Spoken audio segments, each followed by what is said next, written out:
SKI troops stopped the Soviet attack. In November 1939, the Soviet Union invaded Finland to spark what became known as the Winter War. Soviet dictator Joseph Stalin expected Finland to be taken in 12 days, but the Red Army encountered unexpectedly fierce resistance. The Soviets' attack on the Finnish defensive line on the main road between Leningrad and Vyborg started on the 17th of December 1939. By that time, the Winter War had been raging for days, and despite heavy losses, the Soviet army had advanced around for miles through the Karelian Isthmus. Now they threatened Vyborg, Finland's second city, but found themselves at the so-called Mannerheim Line, where Finnish defenses had dug in. It was not particularly cold. The worst of this harsh winter would not set in until the new year.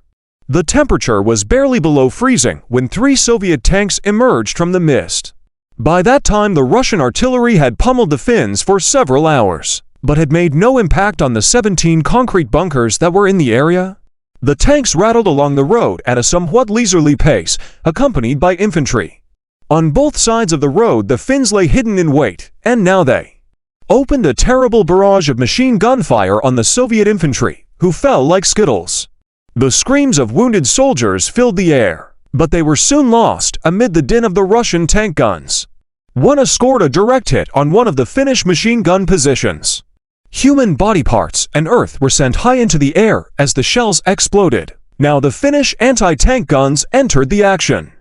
2 of the Soviet tanks were hit and began to burn, while the third continued a short way before being incapacitated after running over an anti-tank mine. Catastrophic start. This battle halted the advance on Vyborg and Helsinki ordered by Soviet dictator Joseph Stalin. The Red Army repeated their attacks again and again the following day, with the same result. Eventually, the road and snow in the woods on both sides ran red with the blood of hundreds of fallen Soviet soldiers. The Winter War, which had been triggered by the Soviet Union's invasion of Finland on the 30th of November 1939, had begun in disastrous fashion for the Red Army. Stalin had signed a non-aggression pact with Hitler back in August, but he figured it would only be a matter of time before Germany invaded the Soviet Union. He decided to create a buffer zone to the west, occupying the Baltic states as well as large parts of Poland and Romania, but Finland proved a tougher nut to crack. Finland given strict demands. Stalin wanted Finland to hand over several strategically important islands in the Gulf of Finland, part of the Karelian Isthmus in the south, and the western half of the Kola Peninsula at Pechenga in the north. He also asked the country to lease a base at Hanko for 30 years. In return, Finland was offered an area twice the size of Soviet East Karelia.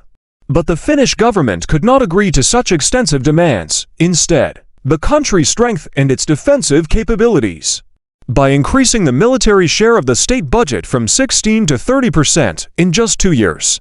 On the 14th of October 1939, universal conscription was brought in, officially dubbed additional refresher training.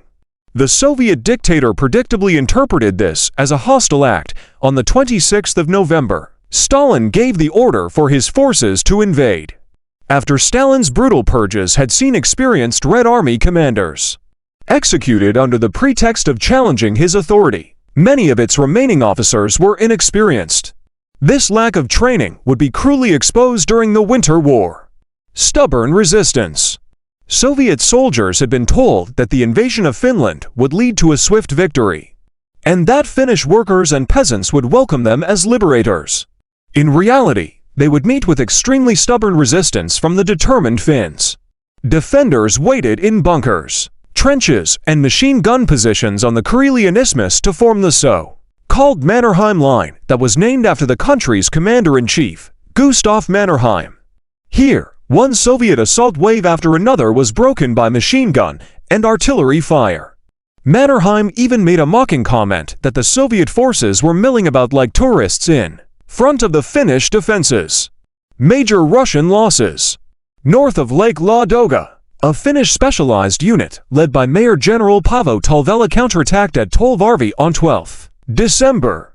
For the relatively small loss of 100 dead and 250 wounded, they succeeded in beating back to Soviet divisions. The Russians lost over 1,000 men dead or missing, as well as a large cache of equipment, including 20 tanks. The whole world was astonished, but this fierce resistance was repeated all along the front. The Soviets furthest north were able to capture the Pechenga region, but when they reached Sala, they were halted and took bloody losses. The Battle of Sala raged throughout the 105-day-long Winter War. It cost the Russians 13,000 in dead and wounded, with 180 taken prisoner. Finnish losses were limited to just 400 dead or wounded and 21 prisoners of war. Towards the end of the Winter War, the area's defense was taken over by the Swedish Volunteer Corps. Advance halted on forest roads, the Red Army's offensive unfolded across several locations along the entire Finnish eastern border. In the central section, they attempted to press on to the Gulf of Bothnia to split Finland down the middle. But they never advanced that far.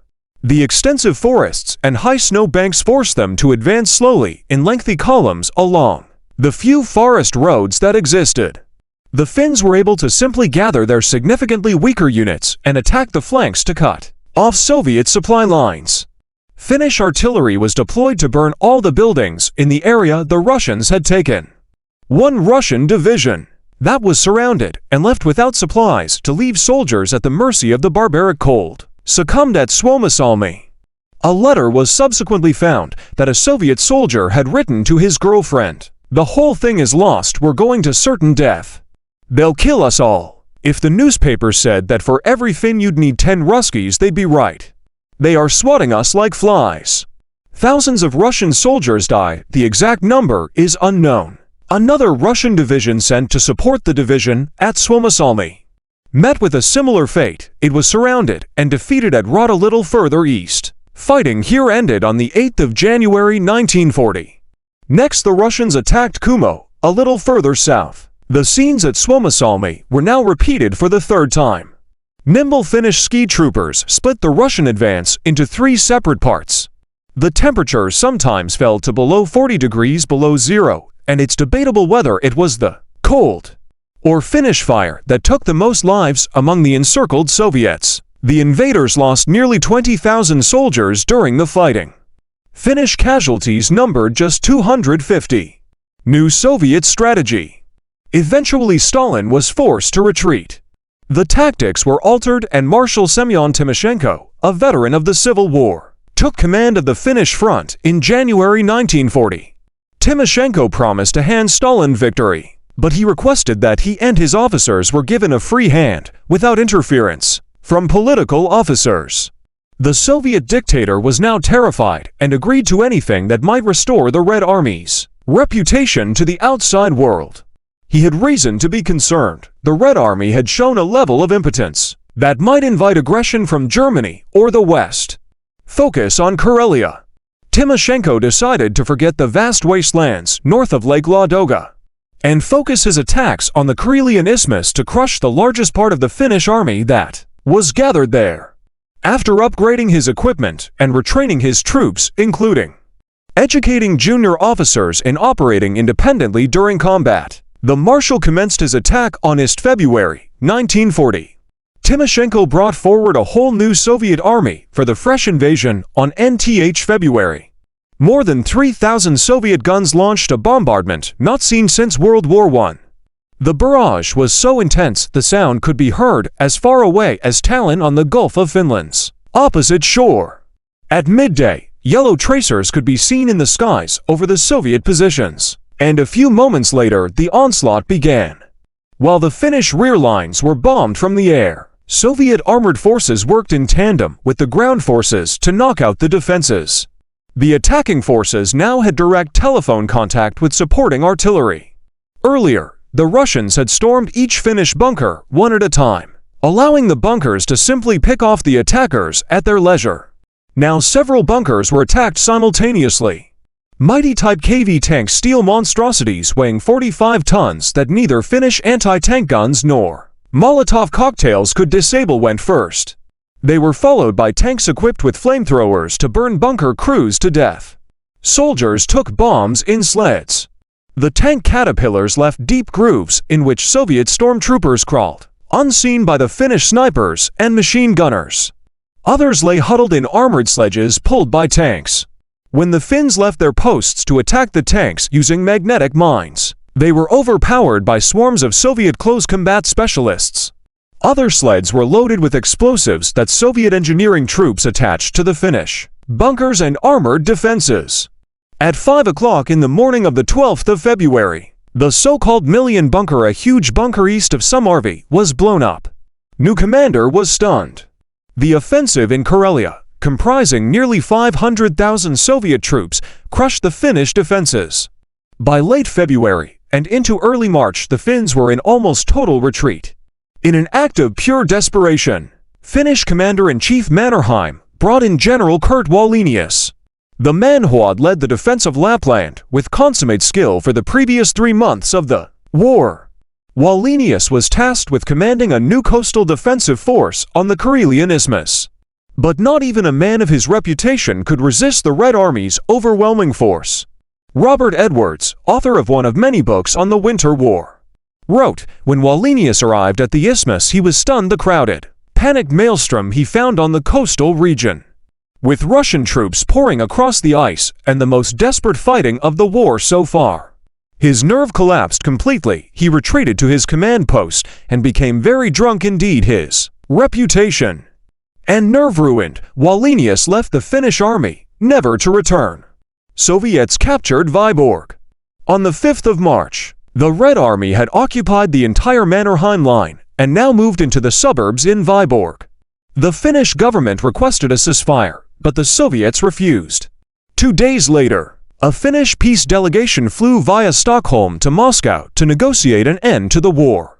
The report the Finnish government received the day after from Lieutenant General Erik Heinrichs, the new head of the Finnish army on the Karelian Isthmus, was not encouraging. Heinrichs announced that the Finnish units had been reduced to a third of their original size. He warned about the moral exhaustion that spread among the survivors. Mannerheim categorically recommended the government make peace immediately on the 9th of March.